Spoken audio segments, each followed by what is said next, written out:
Hi everyone, Kim here, and welcome to another podcast. Today I have an old college friend from UC Riverside. We were actually in the same fraternity together, Phillip Hoang. And Phillip is a multi-hyphenate. He's an engineer by day, real estate investor, and now co-founder of Paradox. Hi Phillip. Hi, Kim. It's good to see you Yeah. after so many years. So tell me about Paradox. Yeah, it's this brand that I've been working with my partner, Joth, and Who was yeah, on our podcast a couple months ago. exactly, yeah.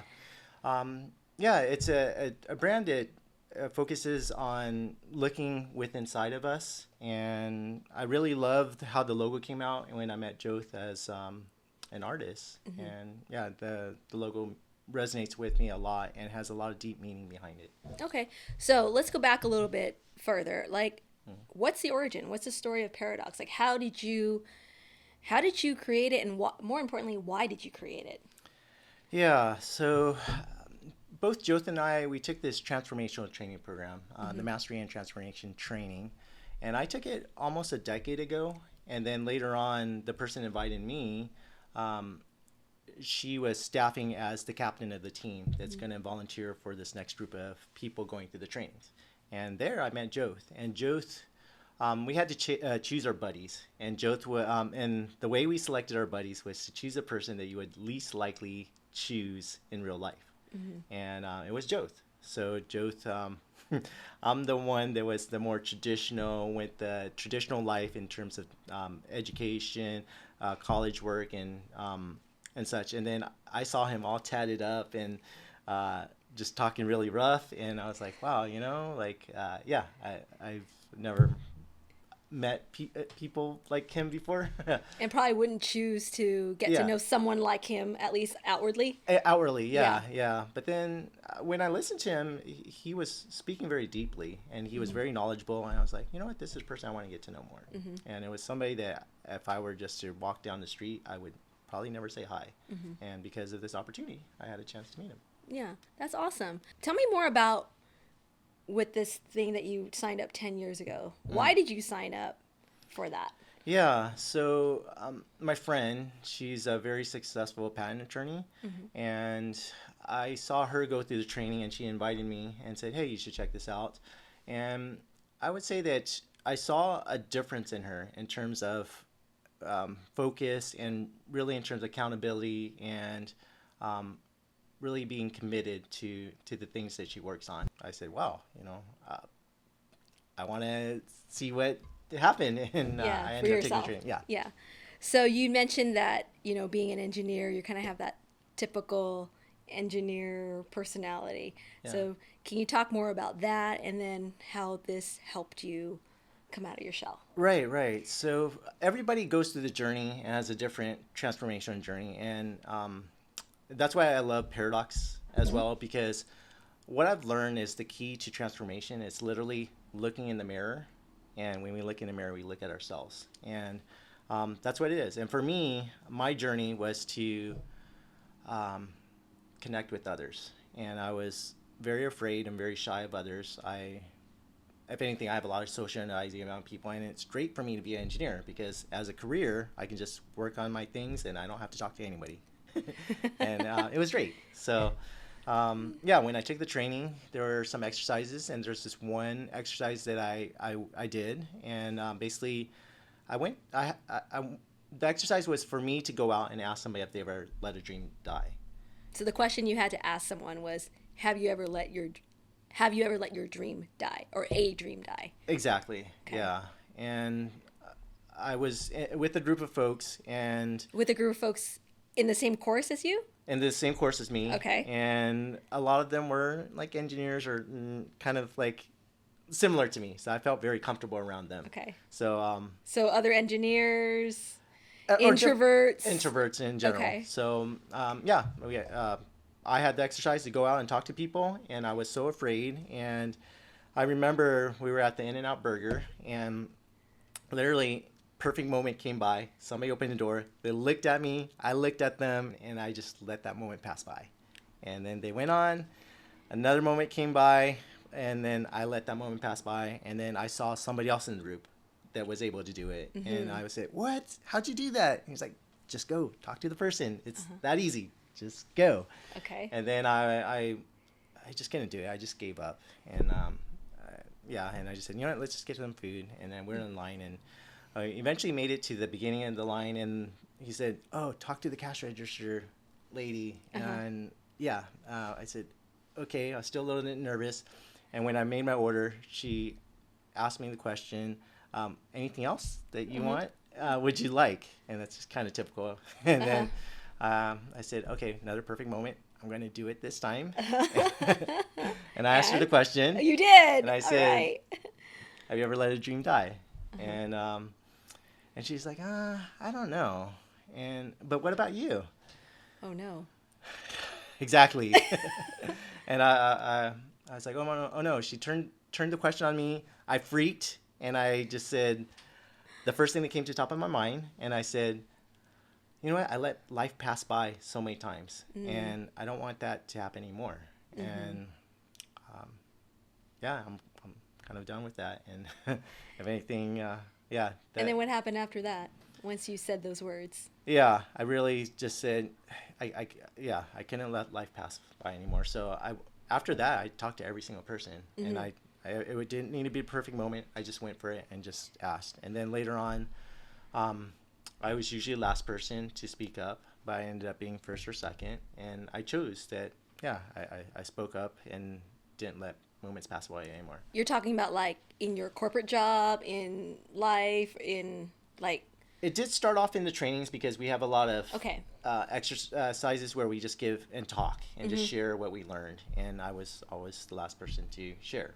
But then after that, in my corporate life, I was at meetings and I was asked to speak, or I attended meetings. And if there was something that I knew, I would just speak up. I didn't wait or just sat on the sidelines. And because of that, people invited me to more meetings, and I did study a lot, and I know a lot of things, but I was just afraid to share them. But because I was able to contribute and share, eventually, it opened up a lot of doors and opportunities for me. And then from there, a lot of promotions and opportunities for career advancement, and I'd say that changed my life in a lot of ways. Okay, so I went home and I talked to my parents, and I told them I loved them. Oh, you told your Asian parents you love them? Exactly. And my I'm parents... shocked right now. I'm shocked. Yeah. Asian people don't do that. Like, I know. we Exactly. don't do that. Did you hear her? Not even Sky knows. Yeah. Even... So my parents are like, you don't need to say that. Yeah. Did they slap you? No. I was just, like, for the first time, I told them I love them. Oh And they're my like, God. you don't need to say that. And I started crying. I'm crying. And my parents actually said, what did that training do to you? Like, you used to be such a strong person. Like, now you're crying. So it was something different. And if anything, what I learned is to not give up. And if I wanted to transform my family to be different, and if anything, now being a parent for my daughter, I kept on telling my parents I love them, and I would hug them. And eventually my mom came around and was like, you know what? This is the way it should be. Aww. Yeah. Aww. And my wife and I are really loving to my daughter. She's 6 years old. And just this weekend, I spent time with my parents, and we went out to lunch with them. And my niece was there, and my dad I said, I love you to my niece. Wow. Yeah. So even though they've never been to the training, I brought the training to them. But you transform yourself from the inside out. And like you said, when you change yourself or transform yourself, you're transforming the world around you. Yep, exactly. What could be better? Now you've made our whole crew cry. Aww. And I don't have my tissue box with me. I didn't bring it. Yeah. Did I leave it here? Prepare for tissues. I did. I wasn't prepared for this. So that maybe the other thing that I'll share is that now my daughter gets to grow up with a family that gets to tell her that I love her yeah. all the time, and it's normal. It's Yeah, all good. it is.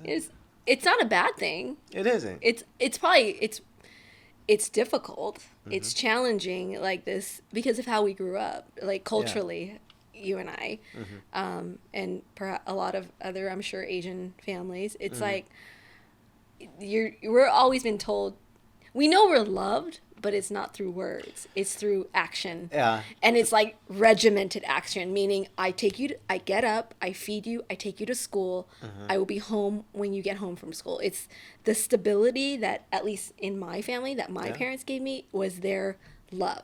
Mm-hmm. And you feel it. It's just, so it's never lovey-dovey, but Yeah. that was their form. Because there's a lot of kids who didn't have that, Yeah. that they didn't have parents picking them up at school or, Right.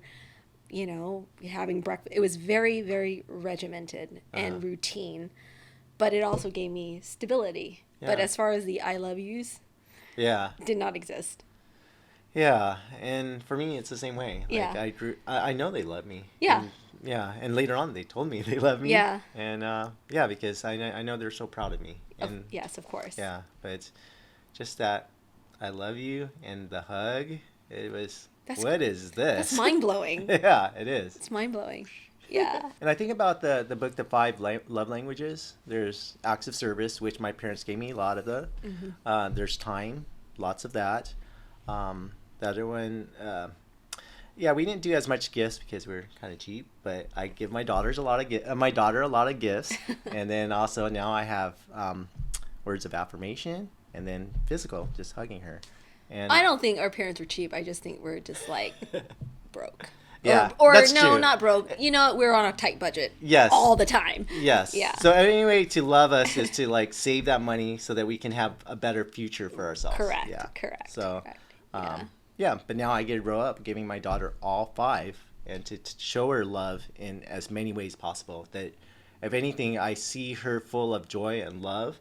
That she's the kid in the school class that like brings the fun and energy to all the other kids, always raising her hands, always so playful. And anything when I ask her how her day at school went, she's like, it's so funny. Aw. Yeah. So That's awesome. Yeah. Yeah.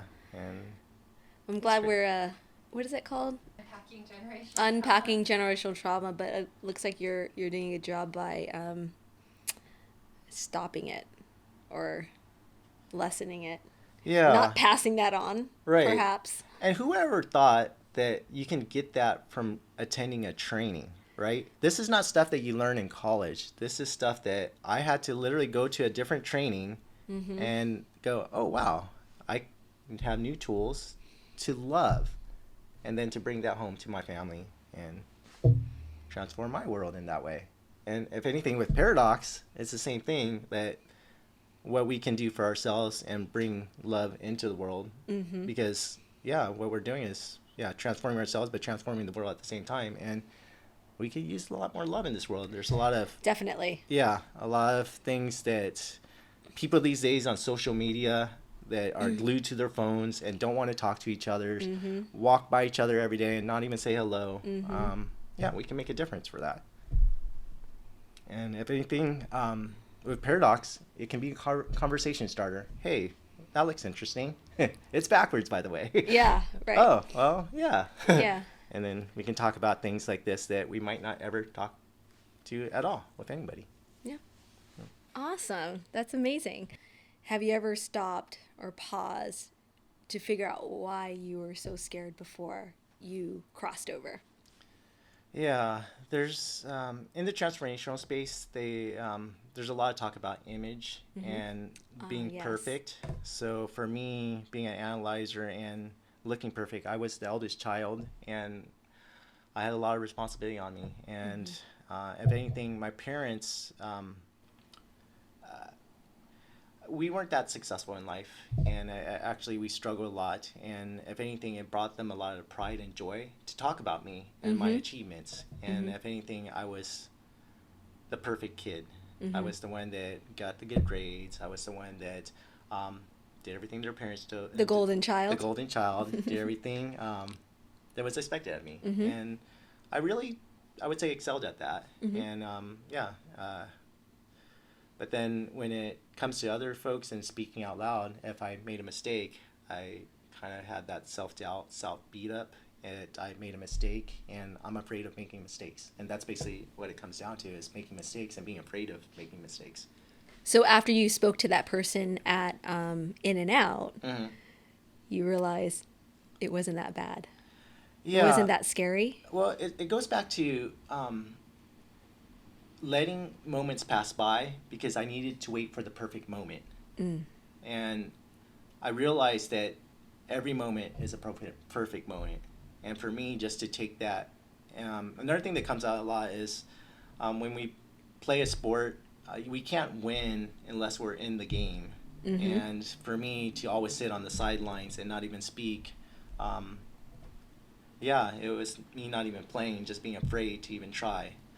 But a lot of success came out of that. And one of the things that I talk about when I share about how I met my wife, in terms of risk-taking, my biggest achievement in life was my biggest risk. And that was in taking a chance to talk to my wife. Oh, there you go. And this was after the In and Out experience. Yeah. Okay. And with her, I thought she was, the cutest girl. Out of your league? Out of my league, completely. Yeah. And there was no way I would ever talk to someone like her. So what made you approach? It was never going to be perfect for me anyways. And I accepted that. And I just went and I just said, I'm going to try something different. Okay. And I just went for it. And she actually said yes. And we went on a date, and I asked her again, and she said yes again. And then I asked her out again, and she said yes again. So, look at our producer. Yeah. That's awesome. I guess it was yeah. Cute, huh? So cute. They don't make him like you anymore. And we've been inseparable ever since. Ever since? Yes. So if anything, we were born on the same lunar birthday, and that actually means that we were married in our past lives for like more than 7 times. So really? If anything, it's like she's my soulmate. Truly? Truly. Horoscope-wise, and just this experience. And even now, we've been married for almost 10 years, and I feel like I just married her. And like, it's crazy. You're making every guy here look really bad. Where are all the engineers Yeah, where are the engineers at? I work at a huge engineering company. Come on over. I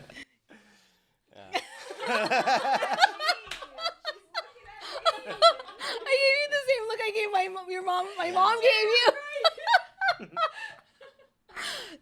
So sidebar, I had a birthday last weekend, and my mom cooks, right? And she has 4 daughters. She has 8. We have 8.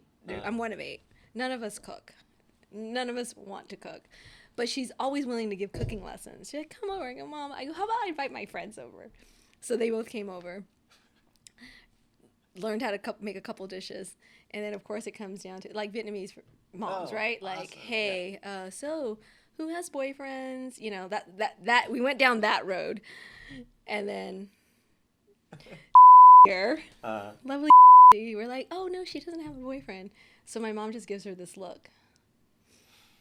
Like, a smile. I'm going to shame you a little bit. But then I'm also thinking, like, who can I introduce you to? It was like this whole, like, there's a lot of thoughts going. And she, in one look, we all understood what she was, you know that look. Look that.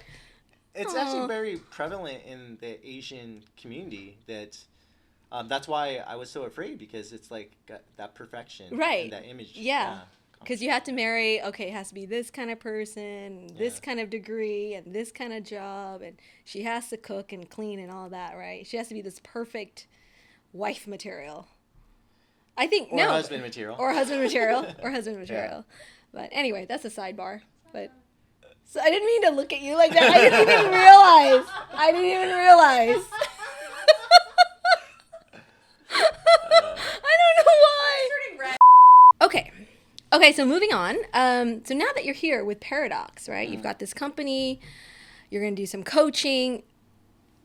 What makes you relatable to a new client or someone who is seeking your advice and your guidance?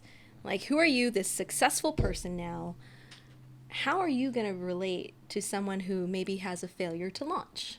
Or how do you relate to that CEO who is having just issues in life? Like, how do you connect with them? Yeah.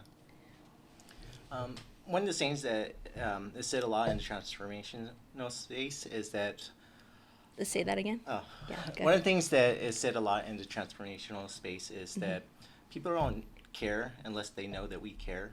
And when I think about other people, I'm reminded of when I staffed one of the basic trainings, and I learned that even though we're all different, we're really all the same. Each human has the desire for love, connection, Community. yeah. And for myself, thinking about all these things that I wanted for my life, it really just comes to love. And even Joe talked about it, unconditional love. And that's what I think about when I think about another person and just really caring and loving them. That's awesome. And we've met Joth, and so I wanted to get from your perspective, like, tell us about, like, when you first met him and, like, the artwork that he did and Paradox and how that came about. Right. So, Joth, as I kind of mentioned, was very opposite of me, where I am very technical, engineering, computer science, electrical engineering, and Joth is this artist that can draw, and if anything, he had all these tattoos on him, and he actually designed one of the artwork for the training, and I said, wow, you have a really good gift here. And then afterwards, we just became really good friends because he's great at intuition and connecting with people, and I struggle with that because I felt I was a little more robotic, and if anything, my stretch would be to be like him, where he's very intuitive and emotional. And so when he just throughout our time spending together, he was coaching me and I was coaching him because if anything, he was looking for somebody that was more analytical, structured, and thought from A to B and how to get there. So we were a perfect team in that way. He shared with me some of his artwork, and when I saw that Paradox logo, it just clicked to me that that's what transformation is. It's the way to look at the Paradox logo, to see it flipped and like in the way that we usually see it, is to look in the mirror. And for me, transformation is about looking into the mirror and looking at ourselves. And if anything, there's a saying, to change the world is to change ourselves, and then the whole world changes around us. And I've experienced that so many times in my life where if I change something in myself, like, the world's beautiful in different ways. And if I am hard on myself, the world's ugly, and vice versa. So if anything, it's a perfect symbol that represents transformation. Very, very poignant. If the Phillip today were to look back in the mirror to the Phillip who was at the doorstep of Paradox, what is your takeaway from that? I love you. It's all that I would say we all want. Or, I mean, at least for me, and I hope others too, as humans, is to know that we're loved. Thank you, everyone, for joining us today. Thank you, Phillip. Thank you. I hope you'll come back Yes. and talk more about this. And thank you for listening.